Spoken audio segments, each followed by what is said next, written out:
Bonjour à tous, bienvenue sur SVM6. Donc cette vidéo, c'est une vidéo de questions-réponses pour répondre à la question qui m'est posée par Samutil au sujet de l'animation d'un ressort. Et donc je vais vous faire cette démonstration. Donc là je suis dans le mode Workbench. Pour faire ça, j'ai utilisé le Dopsheet, donc la fenêtre Dopsheet, et puis donc les clés d'animation. On va voir déjà dans un premier temps comment on crée un ressort donc en forme de pyramide. Donc Sam, c'est ce que tu veux avoir, un ressort pyramidal qui est compressé par une planche. Bon, ben voilà, une planche ou une plaque de métal. C'est parti, donc je vais faire cette démonstration. C'est assez rapide. Je n'utilise pas le système donc, des physiques parce que le système des physiques c'est très bien, certes, mais pas pour tout parce qu'il y a des choses qu'on n'est pas forcément obligé systématiquement d'utiliser. On n'est pas systématiquement obligé pour des animations d'utiliser les physiques qui, il faut le rappeler quand même, comportent des problèmes en termes de poids. Donc moi j'essaie toujours d'abord de faire des choses simples qui pèsent pas. Voilà. Allez, je repars sur une fenêtre neutre et c'est parti pour les explications. Voilà, on va faire ça sur le Blender 2.93. Donc pour faire un ressort, déjà la chose très simple, il suffit d'aller dans les courbes ici et d'utiliser ici la curve spirale arc-médian. Pour ceux qui ne l'ont pas, c'est simplement parce que vous ne l'auriez pas programmé dans les préférences. Lorsque vous avez dans les préférences, vous avez ici, lorsque vous tapez curve, vous avez add curve extra objet. Donc ça, il faut le sélectionner. À partir de là, vous aurez la possibilité de créer des ressorts avec les courbes de Bézier. Là, je vais donc sur curve, spirale arc-médian, là, un clic gauche, et j'ai donc ici ce cercle qui apparaît. Également la possibilité de modifier les éléments ici comme d'habitude.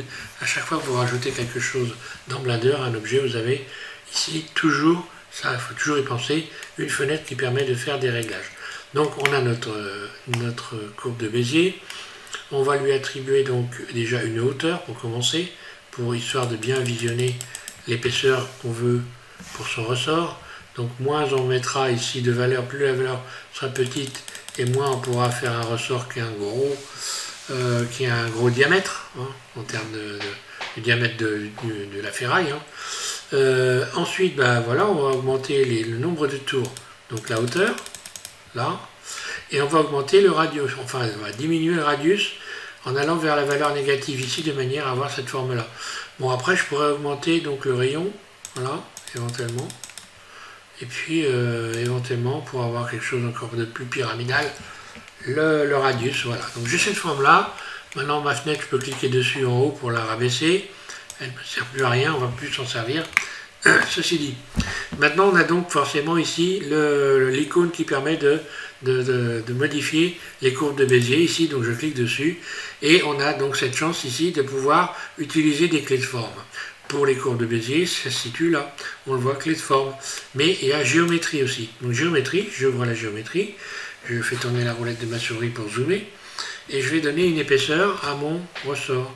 Donc là, je vais donc non pas dans le décalage, mais dans profondeur. Donc voilà, on fait un ressort plus ou moins épais, suivant ce qu'on veut avoir de côté du diamètre. Voilà. Allez, je vais garder ça, et attention à fermer ici les embouts. Parce que les embouts là sont ouverts, donc je vais les fermer en cliquant ici, remplir les extrémités, là. Je vais me mettre dans un mode qui est sympa ici, Workbench, de manière à ici tout de suite avoir une couleur ferraille, voilà. Je clique ici sur cette sphère qui donne un aspect ferraille, lorsque je vais me mettre en mode ici, voilà, on a directement l'effet sympa ici. On peut augmenter les ombres, donner un effet de ferraille encore plus important. Voilà, donc là j'ai à peu près la texture d'un ressort. Je vais également rajouter un plan, voilà, histoire qu'on voit des ombres. Alors là c'est pour le côté esthétique, voilà, ajouter. Donc Shift A, pardon, je me remets en mode objet, oui. Je disais Shift A, je rajoute un plan, voilà. Surface S. Voilà, comme ça je vais également avoir des ombres, ce qui donne quelque chose de sympa. Donc il s'agissait donc d'écraser ce ressort. Donc ce ressort, déjà là je peux mettre la planche en dessous, je la mets comme il faut, de manière à ce qu'elle soit bien au bord. Là, voilà. Donc je disais écraser le ressort, on peut l'écraser très simplement. en utilisant donc des images clés. Donc mon ressort, ici je reviens sur cette fenêtre là, et je peux donc créer des images clés. Pour créer des images clés, ici je clique sur plus, et je me retrouve avec une image de base, c'est-à-dire une forme de base, pour être précis. La forme de base, c'est ce ressort qui n'est pas compressé. Maintenant, je vais créer la forme du ressort compressé en faisant plus ici. Donc j'ai la première clé qui vient se positionner, et cette première clé, je vais la créer en allant sur Tab, et donc je me mets en mode Edit, et je vais faire une surface SZ. Je compresse mon ressort. SZ, plus ou moins, suivant ce qu'on veut faire. On n'est pas obligé de l'écraser complètement. Et je vais le repositionner à l'endroit où il était initialement, GZ. Je reviens, il était donc positionné en plein milieu ici de l'axe X, G, Z, là. Je le remets pile dessus. Voilà.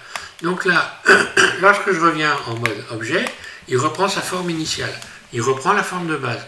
Et maintenant, ici, lorsque je vais modifier la valeur, ici, eh bien, on voit que mon ressort se comprime. Donc, on a un gros avantage avec cette façon de procéder, c'est que notre ressort, si vous regardez bien, il ne se déforme pas. Il garde bien sa forme initiale, donc son diamètre. Voilà. Donc ça, les clés de forme, c'est super bien pour faire ça.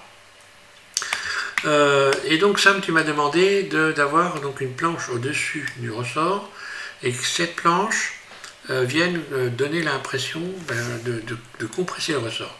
Donc voilà, je vais me remettre en vue 1, on va rajouter une planche au-dessus, une planche ou une plaque de ferraille, peu importe.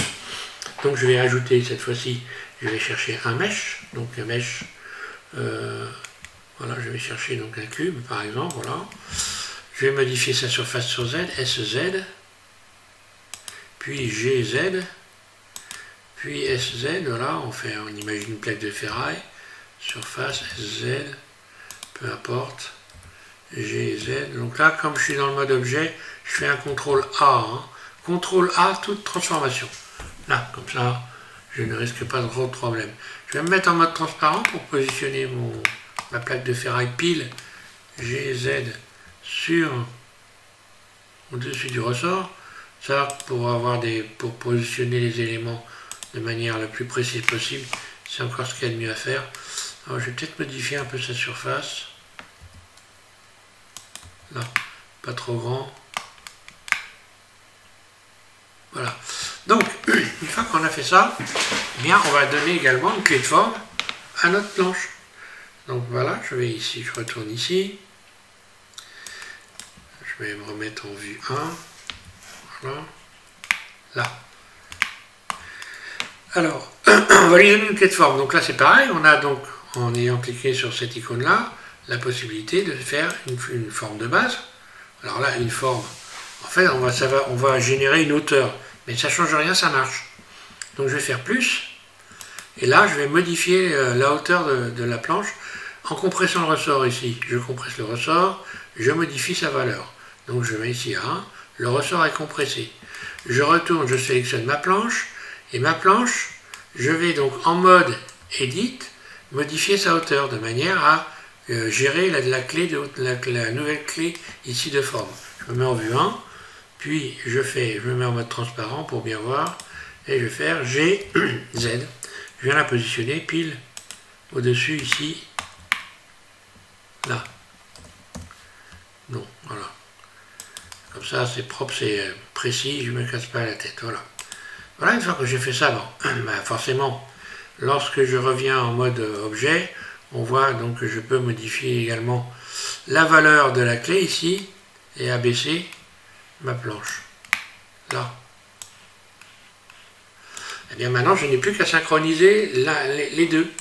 Hein. Pour faire ça, on va commencer l'animation. Donc par exemple ici, je vais mettre ma clé ici à 0, là. Et pareil pour la planche, ici je la mets à 0. Là. On est au point de départ. Et on va rajouter des images clés pour l'animation. Mais je vais utiliser le Dopsheet pour venir animer tout ça. Alors, enfin du moins pour synchroniser les éléments de manière la plus simple qui soit.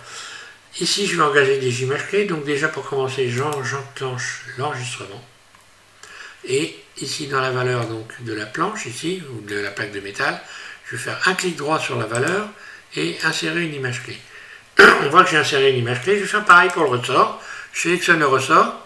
Donc ça, il faut le faire en même temps. Hein. Un clic droit, insérer une image clé. Comme ça, les images clés de départ sont positionnées parfaitement les unes à côté des autres. Pas de problème. Donc ensuite, je vais ouvrir une nouvelle fenêtre et je vais commencer mon animation. Alors, je vais ouvrir une fenêtre, je me mets mon curseur ici au bord, je fais un clic droit et je vais faire une division horizontale, là, un clic gauche. Je vais pouvoir donc maintenant ouvrir une nouvelle fenêtre ici en allant là, vous sélectionnez Dopsheet. Voilà. Ça, je peux maintenant l'abaisser. J'en ai plus vraiment besoin. Oui, c'est que... Dopsheet, voilà. Dopsheet, donc là, on voit que j'ai toutes mes clés de départ qui sont installées. Je vais pouvoir commencer à changer les éléments ici. Donc, je peux déplacer le curseur 3D. Maintenant, je vais agrandir un petit peu ça. Voilà, de voir à 20 images, par exemple, pour commencer. Donc là, le nombre d'images par rapport à la vitesse de la compression ressort, ça n'a pas d'importance parce que la vitesse, on va la changer d'une manière très très simple par la suite. Donc là, je prends des valeurs régulières comme 20 images. À 20 images, je vais modifier, par exemple, le ressort, je vais le compresser, je me mets à 1, je le compresse. Puis je sélectionne ici la planche, et pareil, je viens l'abaisser. Donc là, je me retrouve avec des images clés. Je vais me mettre à 40, par exemple. Oui, voilà. Je remonte. Je vais essayer de donner un effet de... Oui, tiens, voilà. Là, je vais modifier la valeur. Je vais remonter les choses simplement à la moitié. Donc là, je vais taper par exemple 0.5. On va tenter une expérience que j'ai pas faite jusqu'à maintenant. Je voudrais lui donner un aspect vraiment de rebond en faisant un 0.5 ici, là, et puis là, il remonte un peu moins haut.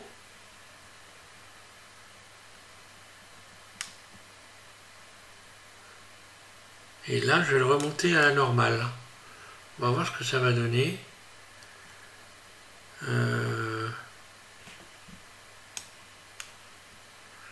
Non, là, je vais le compresser encore.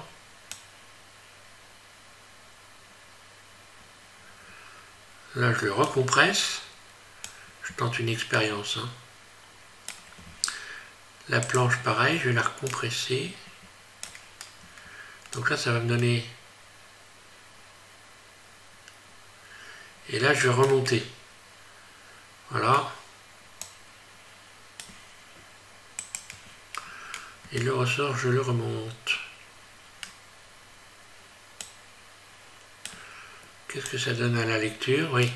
Là, ça donne un aspect, un aspect de ressort hein, en faisant ça. On va faire la lecture. Oui, donc je fais une bêtise ici, je vais transformer. Je vais aller rechercher à nouveau la timeline ici, donc voilà, là, timeline, lecture. Voilà. Donc maintenant je vais augmenter la vitesse. Donc je reviens sur Dopsheet. Donc tout est sélectionné ici, j'arrête la lecture, voilà. Et maintenant je vais faire une surface S. Donc quand je bouge ma souris, c'est comme quand on modélise. Hein. Une surface S, je réduis donc les écarts, et G, je déplace, je viens ramener ici au bord, par exemple. Là. Maintenant, on va voir que la vitesse, c'est plus la même. Voilà. Une fois que j'ai fait ça, je peux dupliquer également. Un bon moyen de ne pas se casser la tête. Je vais arrêter la lecture. Là, voilà. Là, ici, je vais maintenant dupliquer. Shift D, je duplique, je déplace. Là. Je sélectionne tout, Shift D, je duplique, je déplace. Donc là, je vais avoir plus ou moins des arrêts. A, Shift D. Voilà, c'est un moyen très très simple de multiplier la même action, sans se casser la tête. Voilà, maintenant je vais faire une lecture. Voilà.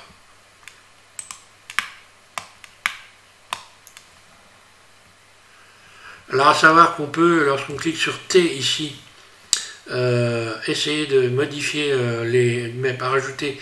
Alors on va voir ce que ça va donner. Je rajoute du rebond pour voir. Vous voyez, ça donne un aspect comme ça. Je clique sur T, de l'élastique. Bon là ça donne pas grand chose, hein. On peut modifier donc ici si je mets en linéaire ça donne ça. T, courbe de Bézier. Bon, ça ne change pas grand chose étant donné que les écarts sont très faibles entre chaque image clé. On ne voit pas beaucoup de changements, hein. Et constant, ça va donner ça. T. Donc je vais revenir sur Bézier, voilà. Maintenant, je vais pouvoir fermer cette fenêtre. Je fais un clic droit ici sur le bord, joindre à Area. Un clic gauche, il y a une flèche blanche qui on la voit ici très très légèrement, un clic gauche dans cette fenêtre, je la ferme et voilà. J'ai donc mon ressort sans trop me casser la tête et surtout en termes de poids ça coûte pas cher. Voilà.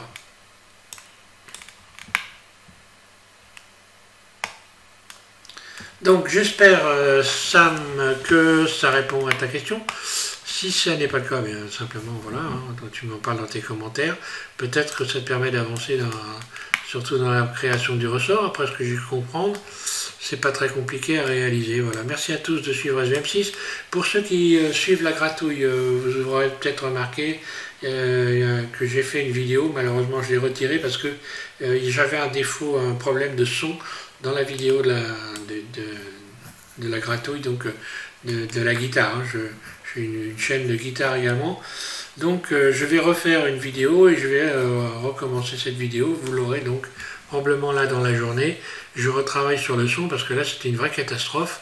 Et donc vous verrez, on va travailler les grilles d'accords, je vais vous expliquer. Ça va être donc du conseil. Hein. Du conseil sur les accords, sur la façon de les jouer. Enfin tout un tas de conseils pour ceux qui ont continué sur la gratouille. Je vous remercie à tous d'ailleurs, vous êtes des nouveaux abonnés sur la gratouille. Eh bien, c'est sympa, merci, ça me donne l'impression de faire des tutos pour quelque chose. Donc, voilà, pour les personnes qui suivent, eh bien, vous allez avoir des moyens de progresser sympa pour la prochaine vidéo. Merci à tous de suivre SVM6, et puis voilà, donc ça, bon courage.